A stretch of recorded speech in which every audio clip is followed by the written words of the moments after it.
Meus irmãos e irmãs, vocês estão refletindo nesta novena sobre o credo, a fé. O tema de hoje, creio na intercessão da Virgem Maria, Mãe de Deus. No entanto, o tema geral, que é como que o fio condutor de todos os dias, o creio, fundamento e expressão da nossa fé em Cristo.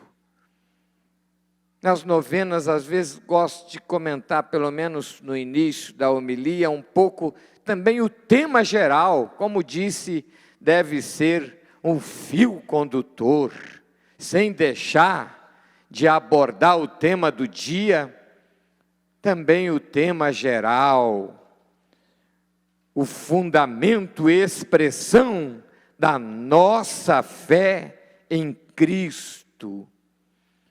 Mas o creio professa a fé em muitos artigos. No entanto, Cristo é plenitude da revelação.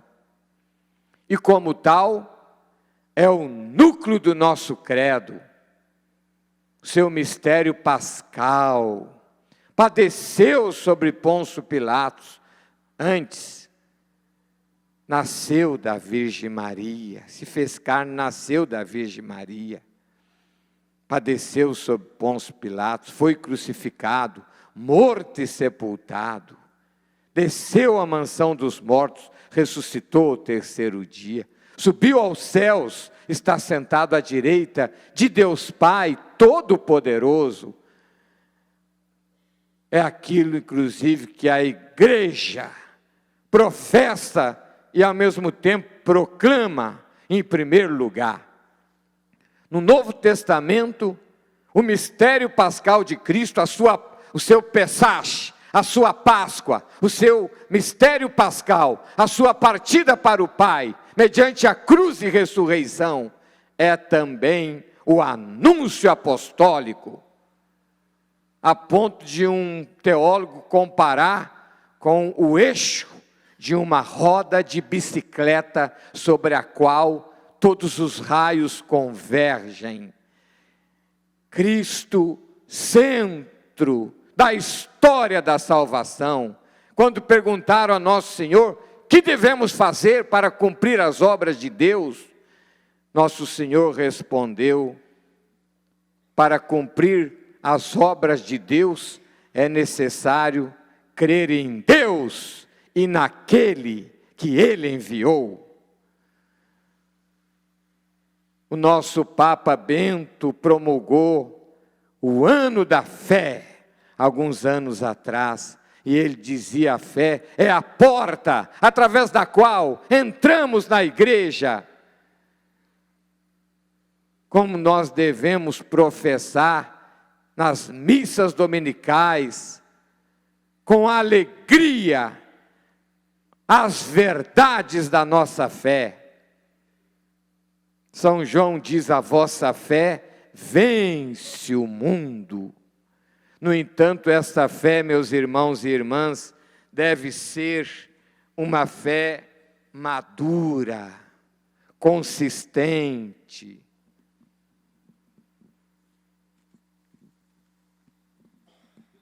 Na leitura de hoje da carta aos Efésios, o apóstolo escreveu: até que cheguemos todos juntos à unidade da fé e do conhecimento do Filho de Deus, ao estado do homem perfeito e à estatura de Cristo em sua plenitude. É preciso ter uma fé madura,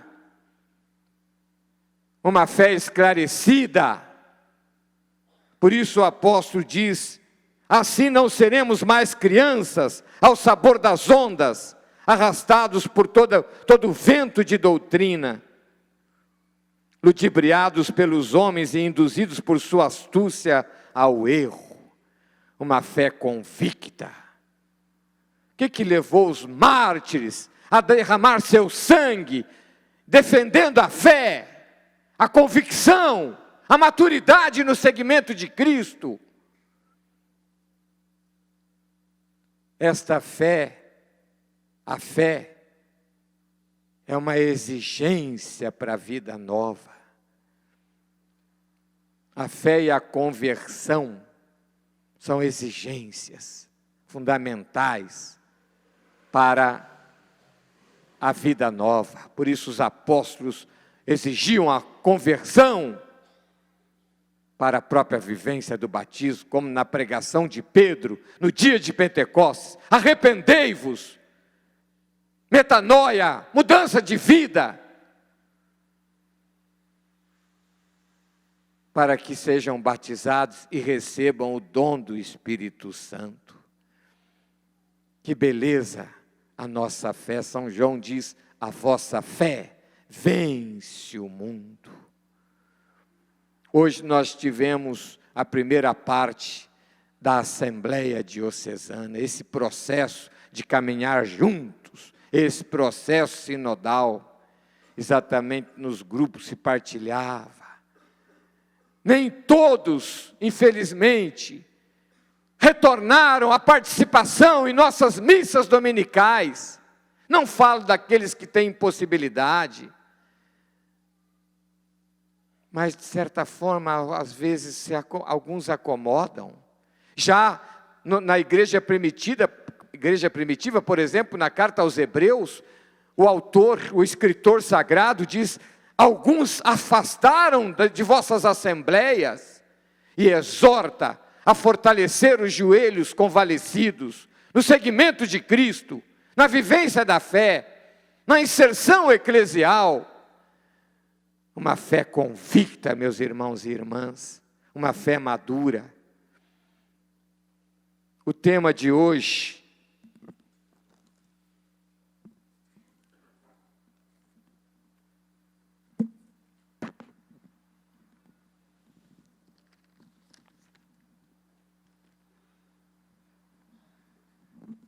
inspirado no creio na intercessão da Virgem Maria, Mãe de Deus.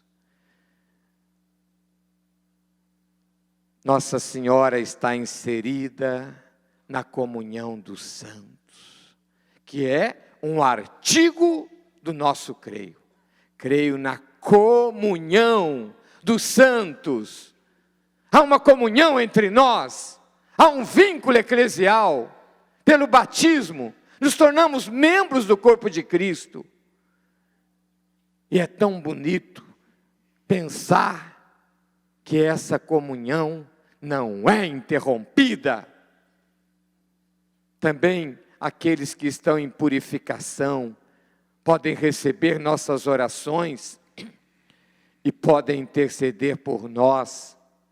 Também os que estão na igreja triunfante oram por nós, intercede por nós. Maria está inserida na comunhão dos santos, como rainha dos santos, está inserida na comunhão dos santos. Só que ela tem uma prerrogativa especial, como mãe de Deus, como mãe de Cristo, portanto como mãe de Deus, porque Cristo é Deus, mas também como mãe da igreja, tem uma prerrogativa especial. É certo que ela é membro do corpo de Cristo, mas um membro especial. Os padres, os santos padres da igreja, os primeiros teólogos da igreja, com vida profunda de virtude, é um critério para ser considerado um padre da igreja: a antiguidade, a vida de virtude e a fidelidade à fé da igreja. Esses primeiros teólogos da igreja, esses primeiros pastores da igreja, chegaram a considerar, na analogia com o corpo de Cristo, Maria, se Cristo é a cabeça da igreja, Maria seria como o pescoço. que tem uma ligação especial com o corpo e a cabeça, como mãe de Cristo, cabeça da igreja. Como mãe da igreja, lembremos que Nossa Senhora, lembremos que Nosso Senhor, no seu testamento, no alto do Calvário, disse a João, disse a Maria: mãe, eis aí teu filho.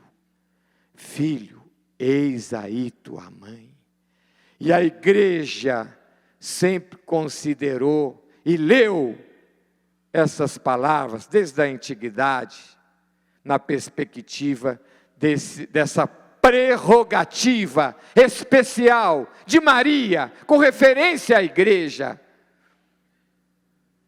Por isso cremos na intercessão da Virgem Maria, Mãe de Deus. Ou seja, vemos no Evangelho de João, capítulo 2, que narra as bodas de Caná, que Maria, já na sua cena visível da sua existência na terra, se colocou como intercessora. Quando aquela família, provavelmente uma família pobre, em Caná, na festa acaba o vinho. E Maria intercede. Eles não têm mais vinho.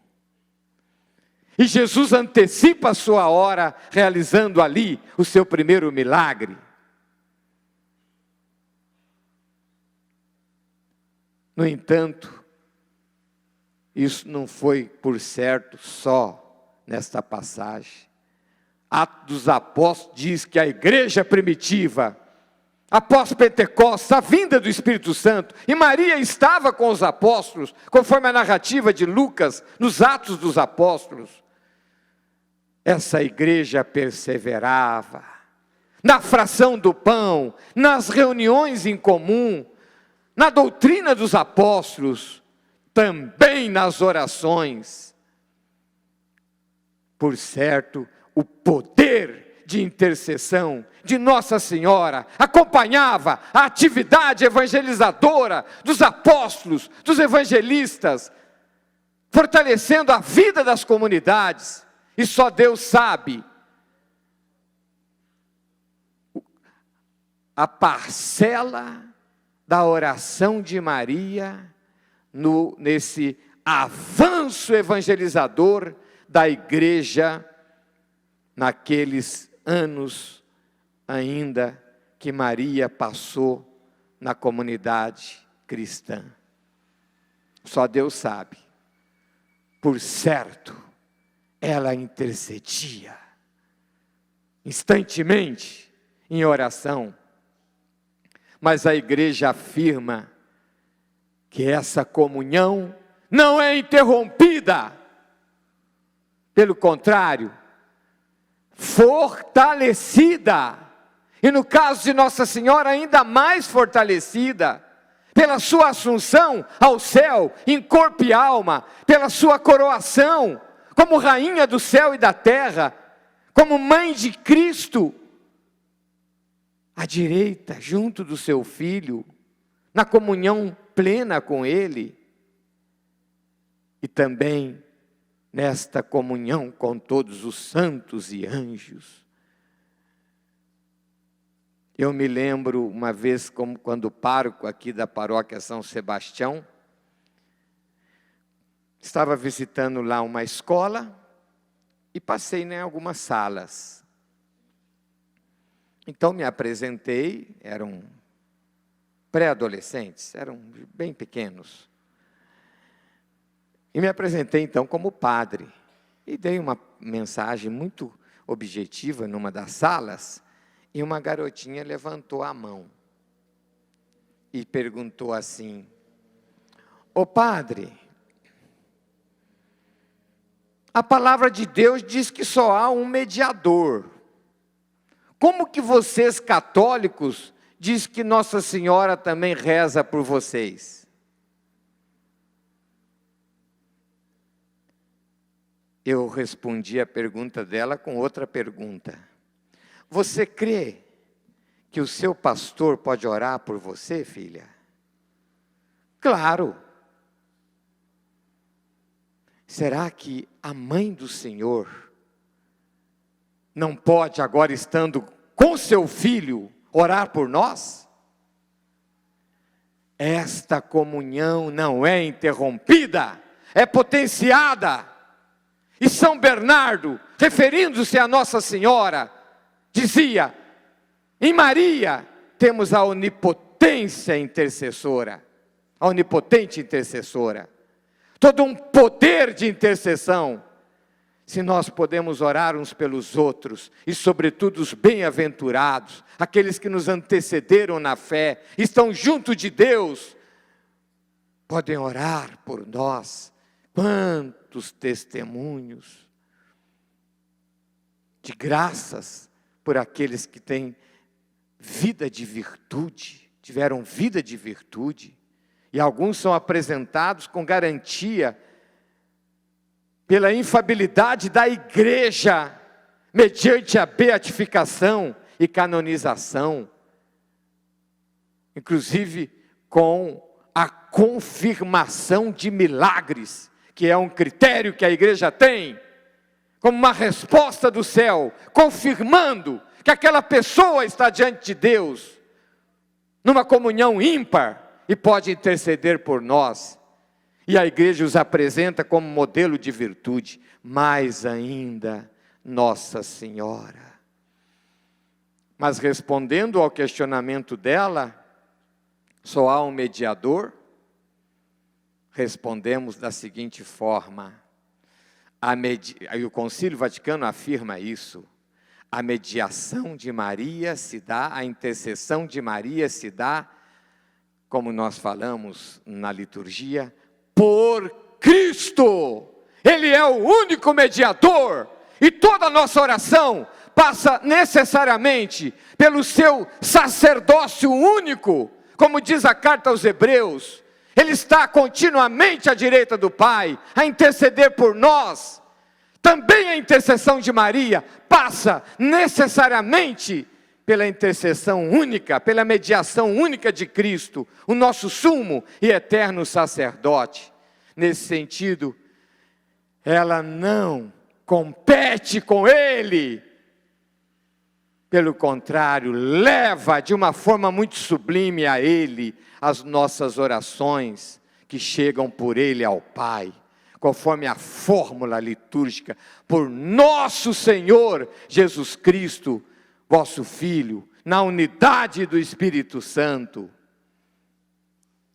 São Luís de Montfort, ele faz a seguinte comparação: consideremos um camponês que quer presentear o rei. Ele não tem nada para oferecer, ele tem uma fruta. Então, para agradar o rei, ele oferece, mas oferece através da rainha. E aquele presente é honrado pelo rei. E aí então ele fala: dar-se a Jesus pelas mãos de Maria. Nossa entrega a Deus, a Cristo, pelas mãos de Maria, mas também nossas orações, nossas súplicas. Isso não quer dizer, obviamente, que nós não possamos e não devamos dirigir-nos diretamente ao Senhor, mas também temos a liberdade de pedir a poderosa intercessão de Maria em nosso favor. Essa é a nossa experiência de fé. Mas ao mesmo tempo falamos com Deus, falamos com o Pai. A vida cristã consiste numa relação de amor com o Pai, com o Filho e com o Espírito Santo. Claro, relacionamos ainda mais, como dizia Dom Eusébio, com o Filho, porque afinal ele é o mediador. Mas também há momentos que oramos ao Espírito Santo, e no Pai Nosso dirigimos ao Pai, e podemos dirigir-nos ao Pai por Cristo no Espírito. Nessa intimidade de amor, porque Deus é comunhão de pessoas. E ao mesmo tempo, claro, dizemos meu Deus, referindo à unidade indizível da Trindade, porque Deus é uno. sem deixar de ser trino. Mas claro, às vezes sentimos muito motivados de pedir a materna intercessão de Maria. E vemos como isso é agradável a Deus. É um testemunho, por exemplo, os santuários. Há um tempo atrás, com isso eu termino, li um artigo de teólogos luteranos da antiga Alemanha Oriental. E nesse artigo eles diziam, nos questiona o fato de tantos milagres nos santuários marianos, como em Lourdes, que é uma junta médica, inclusive de médicos não cristãos, não católicos, e para declarar como milagre, passa pelo veredito dessa junta médica, com todo o rigor científico, e esses teólogos luteranos diziam, será o que Deus quer dizer, com tantas orações respondidas, e milagres que desafiam a ciência, nesses santuários? Não será isso um sinal daquilo que a igreja ensina acerca de Maria? Então, esses próprios teólogos luteranos se questionando, quantos sinais, quantas respostas. Se nós, por exemplo, fôssemos aqui colher, como às vezes fazemos em algumas reuniões menores, que temos mais tempo, colhermos testemunhos, aqui mesmo, quantos testemunhos de graças escutaríamos acerca da intercessão de Nossa Senhora. Louvado seja nosso Senhor Jesus Cristo. Salve Maria!